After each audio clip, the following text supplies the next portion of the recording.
The east coast of India woke up to a normal morning on 26th December 2004. The world seemed perfect, and it was unaware of the impending doom approaching the coast. A few hours earlier, away from this land, in the western coast of Indonesia, the Sumatran continental plate had undergone a shift. The resulting bustle underneath the sea had given rise to gigantic waves.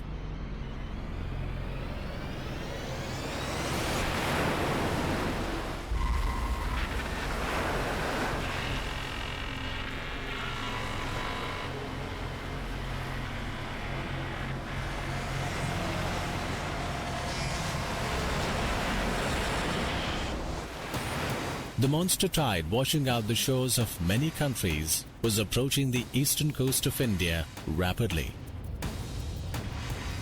But by the time the gravity of the situation was realized, chaos was on the loose. Within few minutes, thousands of lives were lost, and a large part of land was under the sea.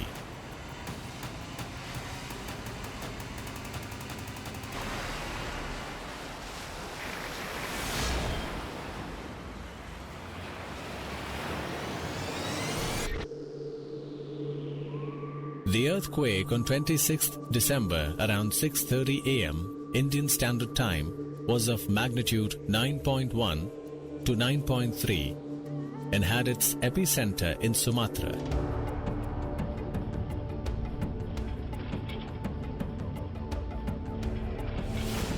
The intense magnitude this earthquake gave rise to a tsunami which impacted Indonesia, India, Sri Lanka, Thailand and Malaysia within 2 hours.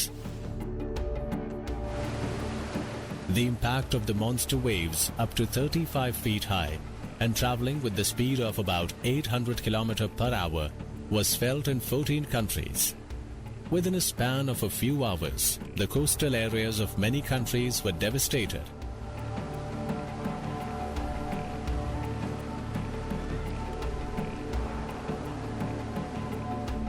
According to estimates, more than 250,000 lives were lost.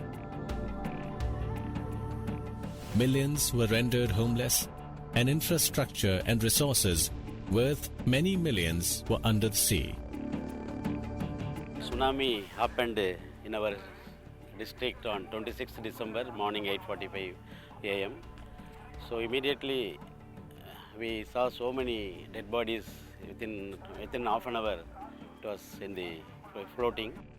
The night itself we have cleared more than 400 bodies one day, in first day itself, and buried in our municipal area.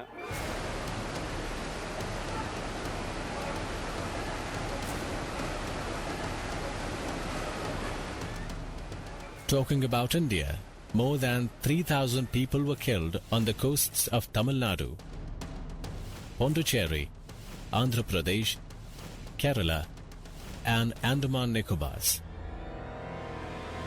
The highest number of lives were lost in Tamil Nadu, estimated about 1,000.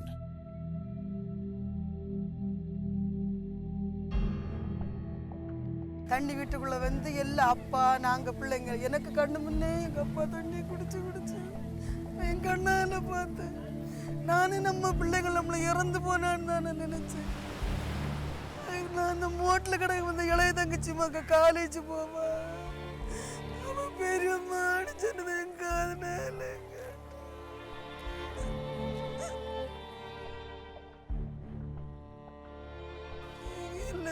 எங்களை எல்லாம் போய் இந்த உயிரை கிடைக்கேன்னு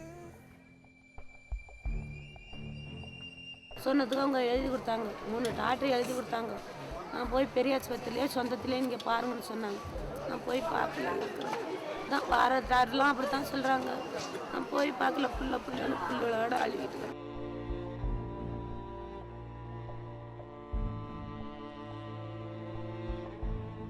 aeroplane சத்தம் கேட்க நீங்கள் குடும்பம்லாம் வெளியே வந்து பார்க்கும்போது தண்ணி பயங்கரமாக வந்துச்சு.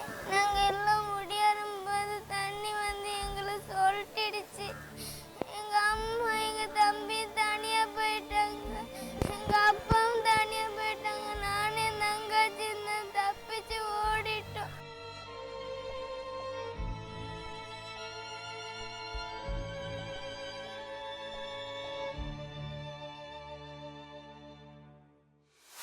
The term tsunami has its origin in Japanese. The word is made up of two terms of the Japanese language. Tsu means coastal and nami, which means waves. These waves grow in size and can reach up to 100 feet and moves towards the shore in the form of a water wall hundreds of kilometers in width. As the gigantic wave approaches the shore, it gains momentum and size and height, destroying everything in its path. This is called tsunami.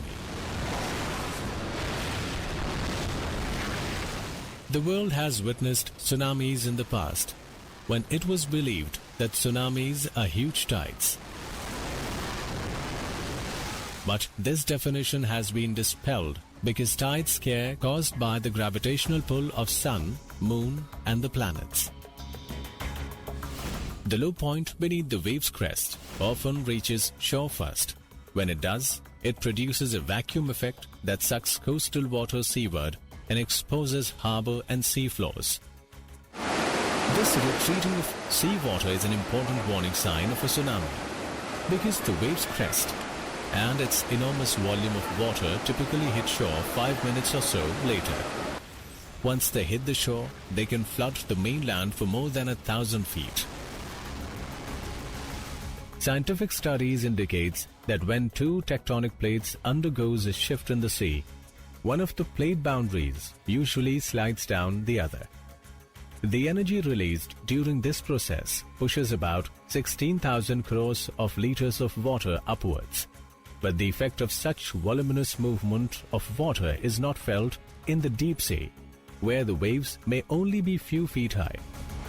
It is fascinating to note that one may not even notice the occurrence or passage of a tsunami as one is traveling in a ship in the deep sea. However, as the tsunami waves approach the coast, its velocity is reduced, but the waves gather more water and hence devastating height. Actually, it is a sudden impulse that is putting on the water column of the ocean. So then it is generally called as a gravity wave. Tsunamis also can be caused by other factors like if there are any volcanic eruptions in the sea, that also can cause tsunami. If there is a meteorite impact on the sea, so that also can cause a tsunami. And landslides in the ocean also can cause tsunami. But majority of them are happening because of the earthquakes under the sea. The process of tsunami can be understood in very simple terms. When a small pebble is dropped in a tub of water, there are small waves of water and a little water spills out of the tub. However, its tub is shook with force. The entire volume of water in the tub moves and a large portion spills out. But the effect of such voluminous movement of water is not felt in the deep sea, where the waves may only be few feet high. Extreme weather conditions like cyclone, high tide, tornado may add up to the building speed of tsunami and can create an even more worst and devastating situation. According to researchers, the Indian Ocean tsunami that took place in December 2004 was estimated to have energy of 23,000 atom bombs. Generally, these Brussels are common in Pacific Ocean and the effects are felt in Japan and other coastal areas that comes under the Ring of Fire. This ring of volcanoes has the world's biggest concentration of subduction zones, which is highly prone to earthquakes. About 90% of the world's earthquakes occur along this line. The energy released from the Earth's molten core forces the tectonic plates to move, causing friction. The similar event took place in Sumatra region in 2004, which is a boundary between two tectonic plates, the Indian or Australian plate and the Eurasian plate. Since 2004, tsunami has become a threat to Indian coastal regions and has become synonymous with catastrophic destruction. Tourists, fishermen, hotels, agriculture and coastal communities bear the excessive damage and destruction during a tsunami. Tsunami is also a threat for crucial infrastructures like nuclear power plants and heritage sites One such example is Fukushima nuclear accident. India also has 4 nuclear plants situated near the coastal areas. It is believed that an ancient temple at Mahabalipuram was destroyed by a tsunami centuries ago.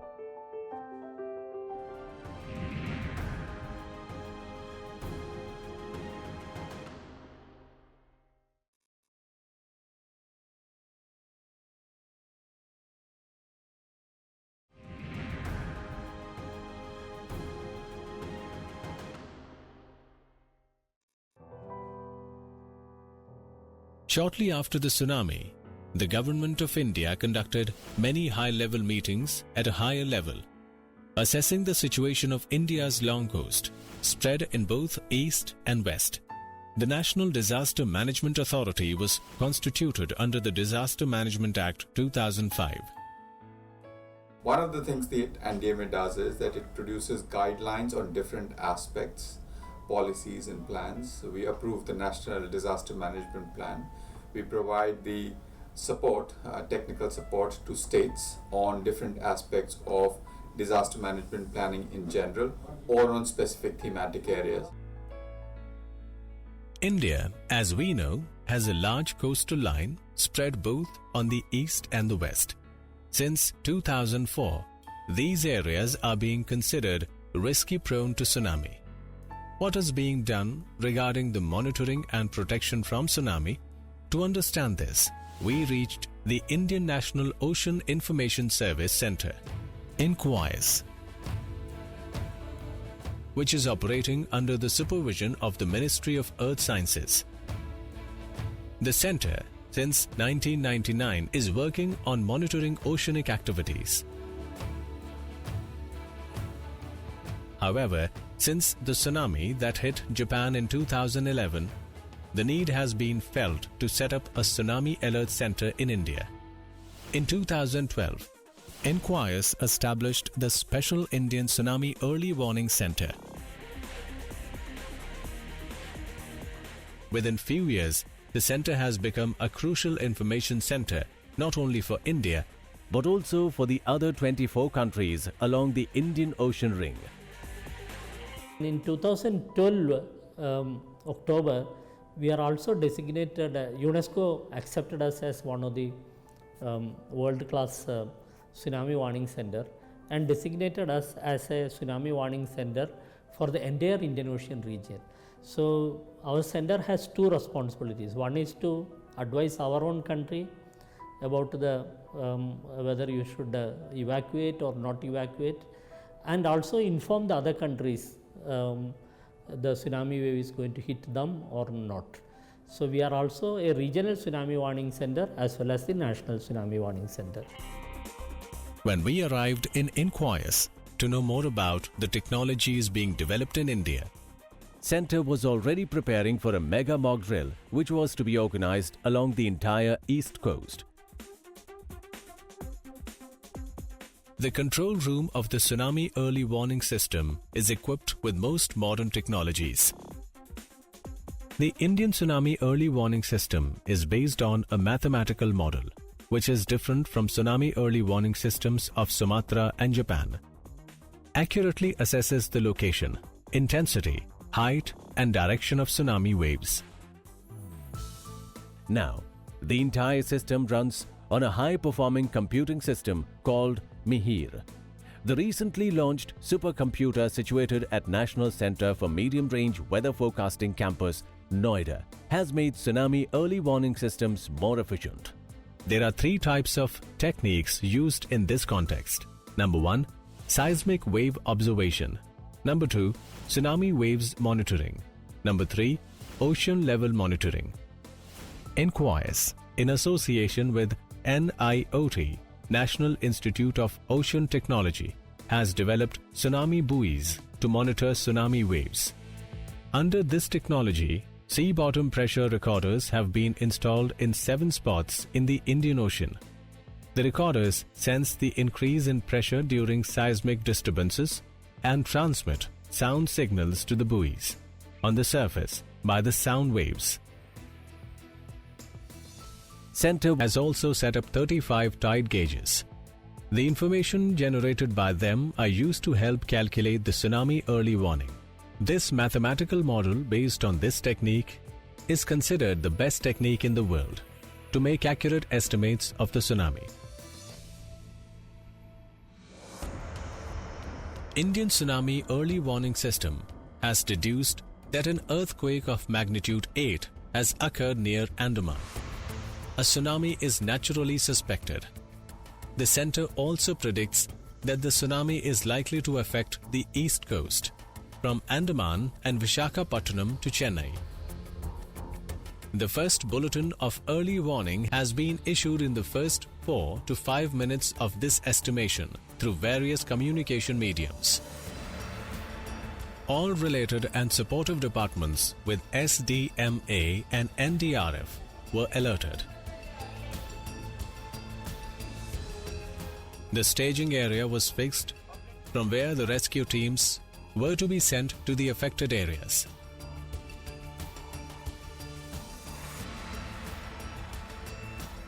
Meanwhile, the second bulletin was issued in 10 minutes. Now it has been upgraded to 9.2 magnitude with a depth of 10 kilometers.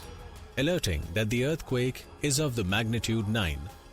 And along with other coastal areas, the coastal, urban and rural areas of Visakhapatnam are at risk. Incident commander or district administration will be taking to alert the people, those who are living in the low-lying areas, and to alert the fishermen. The exact direction of the tsunami was predicted, which helps in the local administration promptly depute teams for relief and rescue operations within 2 to 3 hours.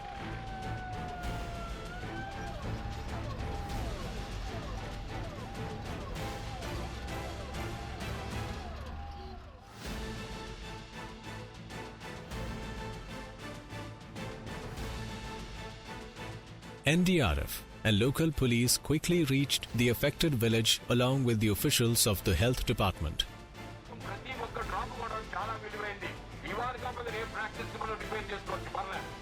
While on the other side, the entire technical team was ready with provisional arrangements at Tsunami Shelter's house. People were evacuated from the affected areas to the Tsunami Shelter houses and other safe places.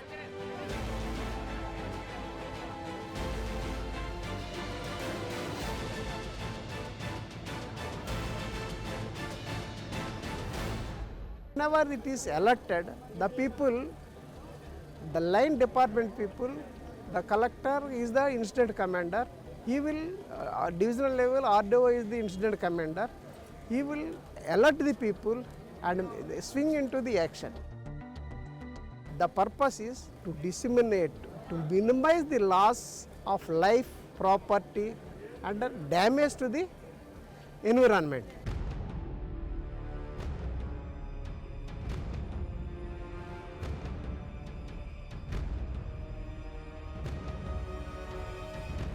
After receiving warning message from inquiries, we used to move from the staging area.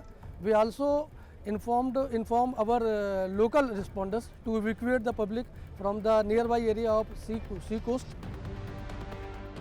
And all the central government forces and state forces used to respond and reach the affected villages and help to local administration for evacuation of the villages first.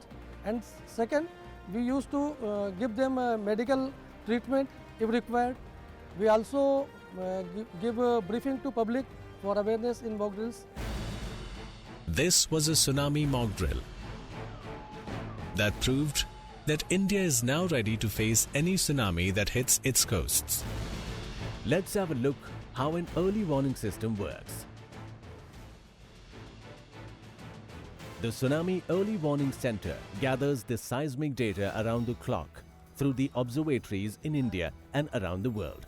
As an earthquake occurs on the ocean floor, Early Warning Center disseminates the information to all the concerned agencies within 5 minutes. All agencies like NDMA, SDMA, local administration, health department and police are put on alert and synced in a loop. Within 8 to 10 minutes, analysis is done, and if a tsunami is likely to happen, then tsunami alert is generated in second bulletin. This information and tsunami-related advisory is published over social media, television, radio and mobile phones immediately. In the following next 4 to 5 minutes, Tsunami Early Warning Center publishes a detailed bulletin about the tsunami wave height, speed, timing and exact location. Based on the detailed information, the agencies reach the alerted sites to evacuate people to safe houses.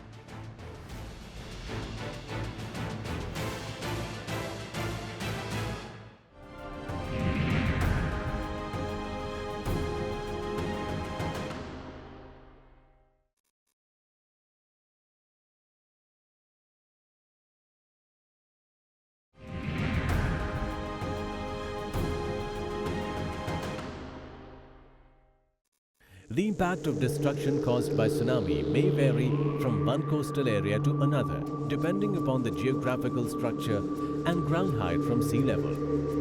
From geographical point of view, the destruction is highest on the plains and reduces as you go higher. Incois recently took a very important step towards the early warning system with the help of ALTM data collected from National Remote Sensing Center.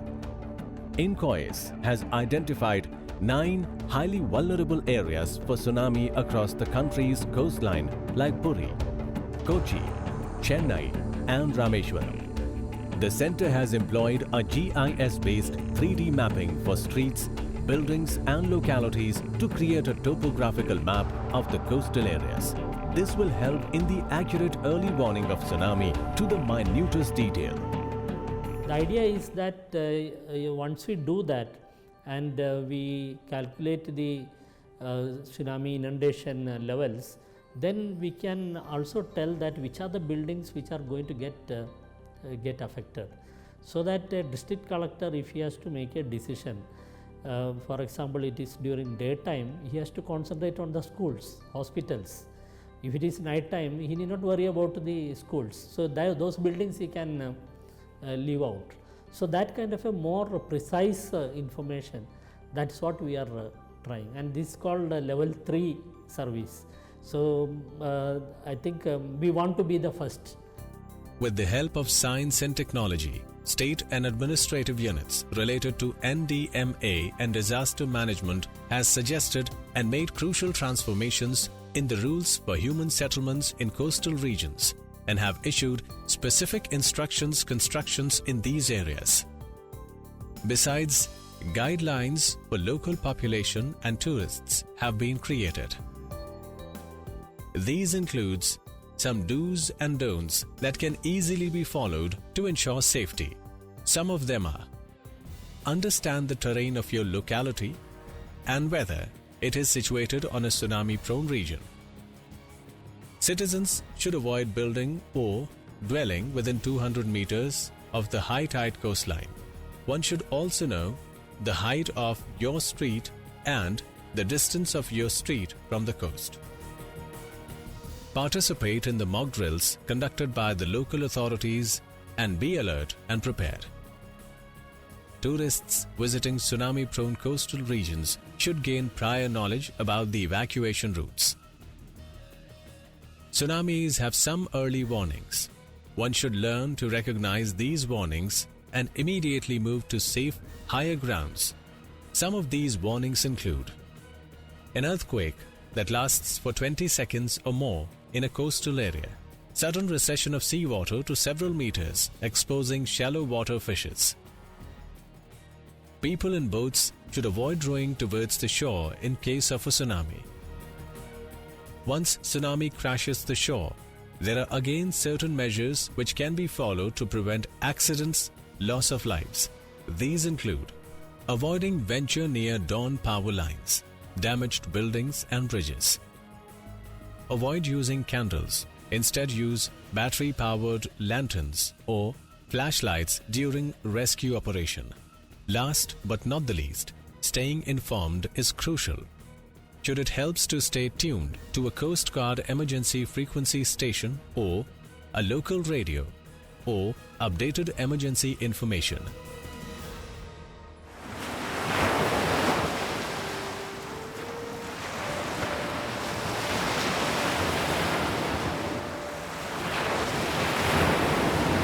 Tsunamis are rare, but when they occur, they can be catastrophic and wreak havoc. Hence, a robust framework is essential for tsunami monitoring awareness and security. Today, Indian researchers lead the experts in this area. Indian scientific acumen in this discipline proving globally advantageous.